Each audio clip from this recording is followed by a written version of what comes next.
Hello out there, and I've been doing a lot of thinking about budget knives lately, guys. Just the way that the quality of budget knives has just increased over the past couple years. It's been really impressive, and just our level of expectation when it comes to the quality that we expect on those knives. Yeah, it's just changed so much since I started this channel just 2 years ago. You know, my buddy Patty from Patty's Potato Peelers just did a video last week about how D2 is the new budget steel, and if someone had told me that 2 years ago, I would not have believed them, because you couldn't get D2 for cheap, you know, the way you can get it for $40 or less now. So a lot has changed, and a lot of that, I think, is at least because of a lot of these Chinese newer upstart companies that are coming in and giving good quality at an affordable price. And I keep hearing in conversations and in comments and in my back and forth with other knife reviewers that, you know, they're going to be pushing, you know, these new companies are going to be pushing the Kershaws and the CRKTs to just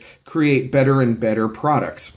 Now, I agree that CRKT and Kershaw are sort of stepping it up. I've seen that a little bit with some of their models over the past couple years, either the materials that they're using at a cheaper price point or like the quality of the action on the CRKT Caligo. You know, there have been a number of impressive knives from Kershaw and CRKT and the other knives that the other knife companies that I buy from, for sure. There are some duds, there always are, and you can't judge a company by one knife, absolutely not. And so I think that Kershaw and CRKT, since I follow them, I have an understanding of how they're keeping up with, you know, budget options like this QSP Parrot, which is just an excellent knife for around 20 bucks, and the Honey Badger knife that we've talked about on this channel so many times. That said, I was thinking about this and I was wondering, how are the other American companies doing that I just don't buy from? You know, there's a number of them. The three that you see on the table, Buck, SOG, and Browning, there are just a few companies that that make budget knives that I don't buy knives from regularly. And there's either a reason for that or there isn't. Those can be conversations for other days. But I thought it would be cool just to go back and pick a few models from these companies that I don't usually purchase from and just see how they're doing. And again, you can't judge the entire brand based on one knife that I pick out, but I was hoping that maybe one of these knives would really impress me and like pique my interest and maybe get me back into that brand. And I was also just interested to see what kind of product they could put out at the $20 to $30 price point. So we're going to go through these three knives, the three of them that I picked, and I'll tell you just my basic first impression of them and if I'm going to be buying more knives from the company. So here's a Buck. This is the Rival 2. This comes in at right around 25 bucks, and I have had Buck knives on the channel before, but never something like this inexpensive, I guess. I've had the, what was it? The Vantage Force Pro. You know, and that's a nice knife in S30V. They do have some really good Vantage options in a more affordable range, but I wanted to get a model that I'd never had any experience before. And this one, yeah, it's very simple, but it's very attractive. A backlock, a really good looking and straightforward design. 420 HC on the steel. And again, it's made in the USA, so that has a big factor on just my initial impression of it, because I always like to see stuff like that, and a budget knife made in the USA is a good thing. But unfortunately, there is one really big deal breaker when it comes to this knife, and it is with the pin together construction. Now, pin together construction isn't a deal breaker by itself, but just the level of movement and play that this knife has out of the box, yeah, it kills it for me. Absolutely kills it for me. And I do understand that with any kind of pin together lockback, you are going to develop some play over time. Even the Spyderco Centafonte 3, which is a really, really good knife, I mean, it develops movement over time. There's no way around it. If you're going to use the knife and cut with it and open it up and close it, over time this is going to happen. I also 100% accept that it would be very difficult for this locking mechanism to be broken. I mean, back locks are generally pretty strong, and even though there is a good amount of movement, it would take a heck of a lot for this lock to actually fail. Understood. My argument here, though, is that when you have a knife that has any kind of nitpicky, if you want to call it that, or just like slight issue or something small about it that bothers you, and you have another knife that doesn't, you'll never choose to carry the first knife. Someone told me that in the comments once, like a year ago, and I think about that all the time. That, yeah, if there's something, even if it's minor, that bothers you, then, yeah, you're not going to carry it. You're going to go with something else that doesn't have that problem. And that's how I feel about this knife. It would never end up in my pocket. And if it were my only knife and I had chosen, to spend my $25 for my one EDC on this blade, I'd be disappointed. Because for 25 bucks, and again, the point of this video, like, there's a ton of competition out there. And here's one that we haven't talked about in a while, but still probably my favorite budget knife, the Kershaw Weston. Like 20 bucks. So when you have an issue like that, a lot of times the argument can be made, oh, well, it's a budget knife, what do you expect? Well, I'm not going to say I expect more, but I know I can get more. And so that's sort of the deal breaker for this knife. Overall, I like the design. But yeah, it would just never be used.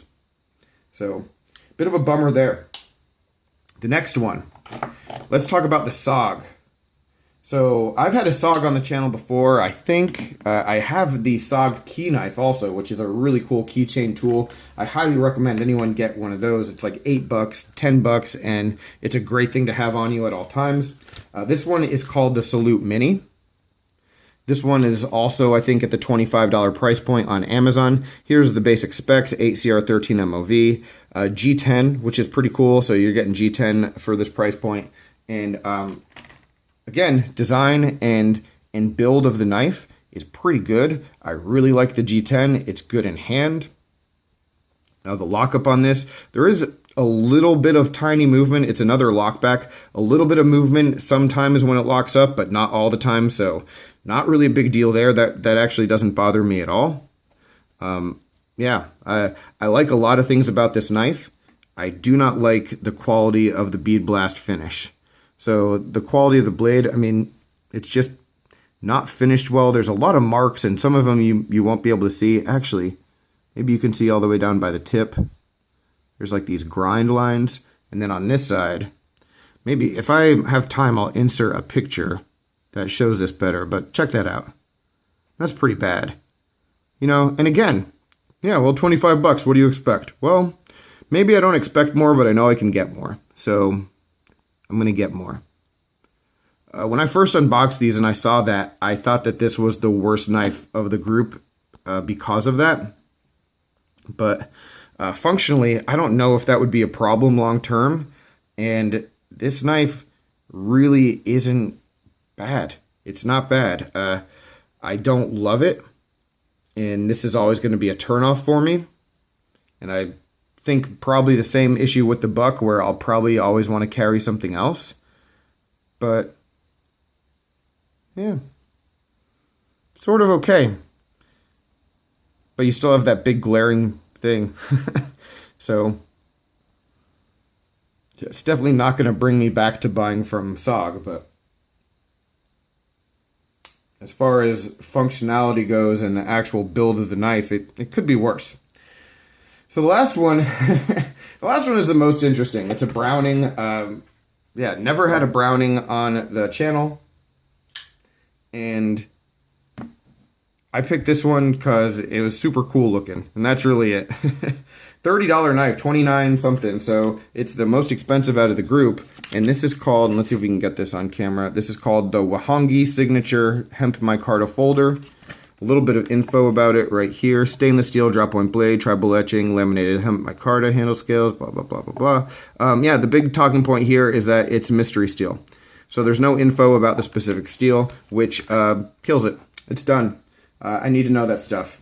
And maybe this isn't marketed to knife guys, and I get that. But I am a knife guy, and I want to know what steel I have in my pocket at all times. Even if it doesn't matter. If it's 3CR13, at least tell me. That said, we put that aside, which we can't, but if we try to, there's a lot of really good stuff about this knife. It's my favorite knife out of the three, just in hand and as far as design goes. It is a different locking mechanism, so you can't really compare it to the other lockbacks 100%, but it does lock up perfectly. No movement up and down, no movement left and right, so that's a really good thing there. ergonomically, it's wonderful in hand. We'll get back to that when I talk about the scales in a second. The opening action on this knife is really good. You can see we have Teflon washers, and so yeah, like bronze phosphor is always going to be better, but the opening action is wonderful. I sort of liken it to, and I actually have one right here, the Ontario like Rat series, where yeah, those knives don't really drop shut on the Teflon, but the opening action is excellent. So same deal with this one. When it comes to the blade, we do have some good jimping. The jimping is functional, so again, another plus. There's this like tribal etching on the knife, and I'm not 100% sure what it is in that it's not a laser etching. I mean, you can feel it. It has texture. So, okay. Not really my thing. Maybe it's growing on me. It doesn't look that bad, but it's completely unnecessary and makes it sort of look like a gas station knife, which, I mean, I'm back and forth, and I'm not going to really decide during this video if I think it's good or not. It just sort of sometimes looks cool, and sometimes I think it's tacky, but whatever.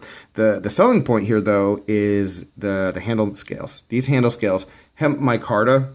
I don't think I've ever had a knife with hemp micarta. This stuff is great. This stuff alone, I mean, if I could buy these scales for a knife, I would spend $30 on these scales by themselves. Easily. It's super cool. It's really good looking, very functional too. It has this like natural kind of like worn look, and there's decent traction in here as well, so it's not like slick. Finished pretty well also. So yeah, I mean, if you like deconstruct the knife and think about it in terms of individual materials, yeah, these scales by themselves are definitely like worth 30 bucks. The problem is the rest of the knife worth 30 bucks? So I don't know, this does sort of have my my intrigue peaked when it comes to browning, and I am a little bit more interested in seeing if they do have knives that are better made, if they have knives where they talk about the steel, if, you know, what else is out there. And so I will actually be looking into browning again more than any other of these companies. Doesn't mean I'll be buying from them, doesn't mean you'll be seeing them on the channel, but I mean, I think that there's enough here to, like I said, pique my interest. Pocket clip on this one is deep carry, but it is tip down only.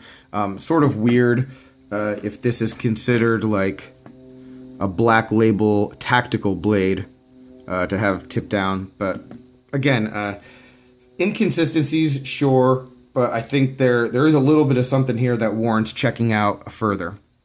So anyway, guys, yeah, I thought it would be fun. Just if you're used to seeing certain brands and certain models and certain things on the channel, here's something a little bit different.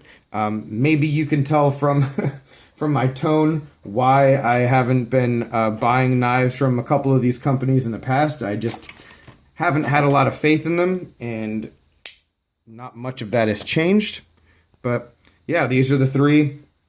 If you have any companies that you think would be interesting for me to check out that you don't see on this channel, let me know down below in the comments. That would be really cool. And yeah, other than that, any other questions, comments, complaints, suggestions, let me know as well. All right, I appreciate you watching. Take care and have a good one.